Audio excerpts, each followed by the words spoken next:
Pedro nunca podrá olvidar aquella mirada de Jesús. ¿Habrá detectado en sus ojos algún rastro de decepción o de reproche? En realidad no lo sabemos, pues el relato inspirado solo dice que el Señor se volvió y miró a Pedro. Lucas 22:61.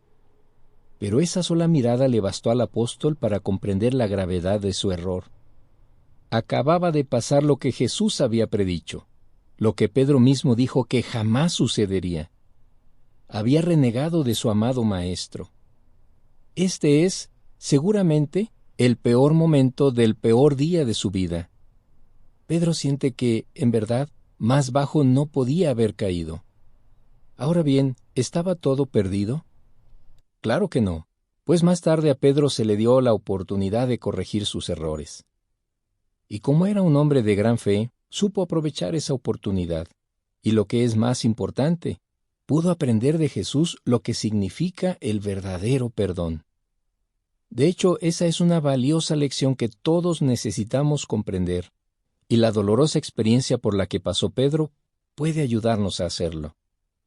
Unos 6 meses antes, mientras estaban en Capernaum, la ciudad donde vivía Pedro, éste le había preguntado a Jesús: «Señor, ¿cuántas veces ha de pecar contra mí mi hermano y he de perdonarle yo? ¿Hasta 7 veces?» Sin duda, Pedro se creía muy generoso, pues los líderes religiosos enseñaban que solo debía perdonarse a alguien 3 veces. Pero para su sorpresa, Jesús le contestó: «No te digo hasta 7 veces, sino hasta 77 veces». Mateo 18, 21 y 22. ¿Estaba confirmando Jesús que debe llevarse la cuenta de los errores de los demás? No, todo lo contrario.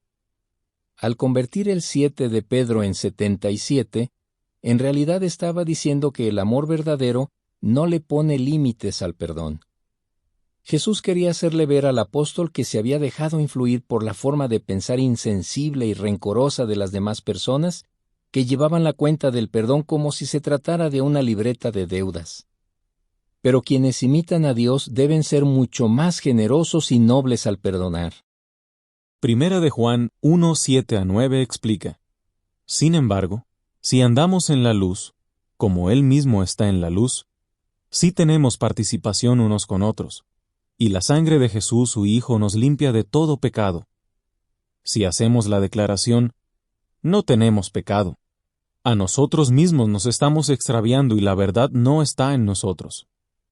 Si confesamos nuestros pecados, Él es fiel y justo para perdonarnos nuestros pecados y limpiarnos de toda injusticia».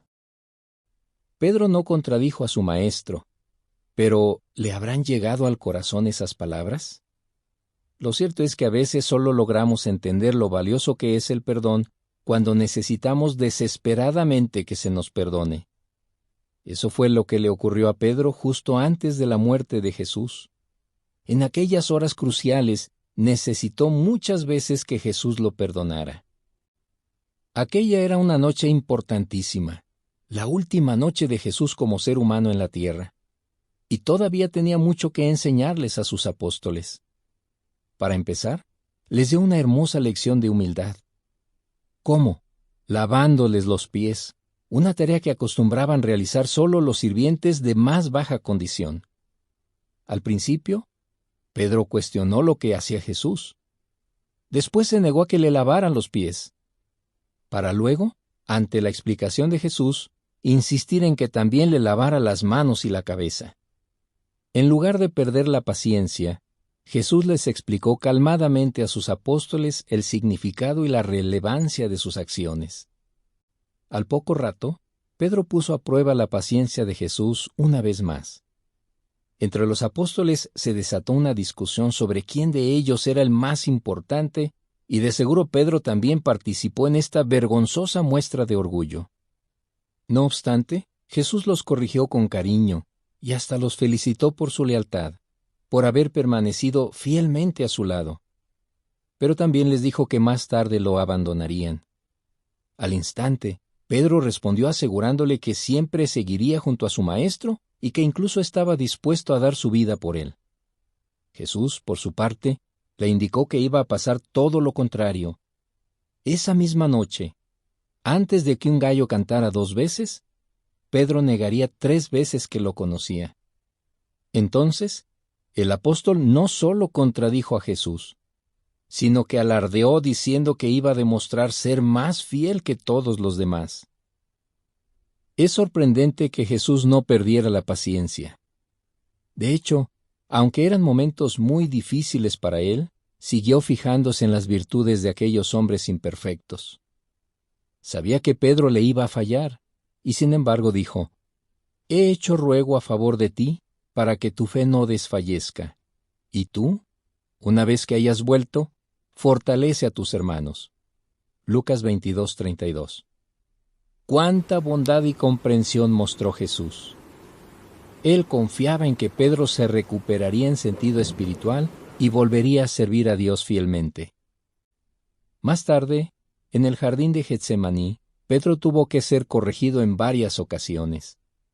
Jesús les pidió a él, a Santiago y a Juan que se mantuvieran alertas mientras oraba, pues se sentía profundamente angustiado y necesitaba más que nunca el apoyo de sus amigos. Sin embargo, ellos se quedaron dormidos una y otra vez. Aún así, Jesús los perdonó y, lleno de ternura y compasión, les dijo: «El espíritu, por supuesto, está pronto, pero la carne es débil». Marcos 14:32-41. Poco tiempo después, llegó al lugar una multitud con antorchas, espadas y garrotes. No cabe duda de que era el momento de actuar con cuidado y buen juicio. Pero, ¿qué hizo Pedro? Justo lo contrario. Sacó precipitadamente su espada y le cortó la oreja a Malco, el esclavo del sumo sacerdote. Sin embargo, Jesús tampoco perdió la calma en esta ocasión, sino que corrigió a Pedro con bondad y sanó la herida de aquel hombre.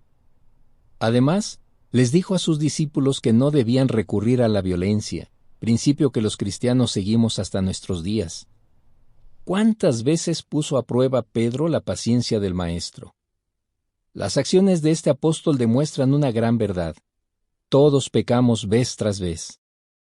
Santiago 3:2 señala: «Porque todos tropezamos muchas veces. Si alguno no tropieza en palabra, este es varón perfecto, capaz de refrenar también su cuerpo entero».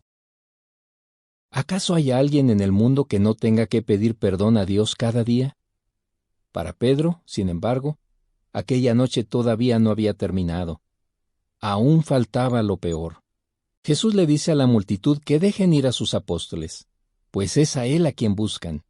Viendo que no puede hacer nada para evitar que se lleven a su maestro, Pedro huye junto con los demás.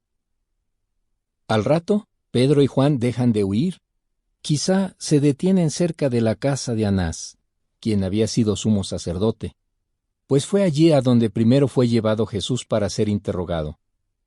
Cuando Jesús es trasladado a otro lugar, Pedro y Juan van siguiéndolo, pero de lejos. No se puede decir que Pedro sea un cobarde. Después de todo, se necesita valor para atreverse a seguir a una multitud armada. Además, no hay que olvidar que ya había herido a uno de ellos. No obstante, ¿dónde estaba la lealtad de la que tanto había presumido?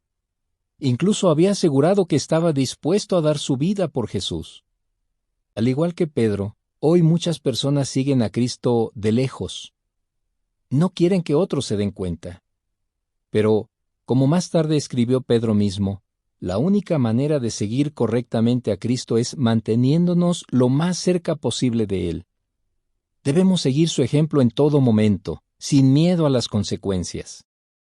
Primera de Pedro 2:21 dice: «De hecho, ustedes fueron llamados a este curso, porque hasta Cristo sufrió por ustedes, dejándoles dechado para que sigan sus pasos con sumo cuidado y atención».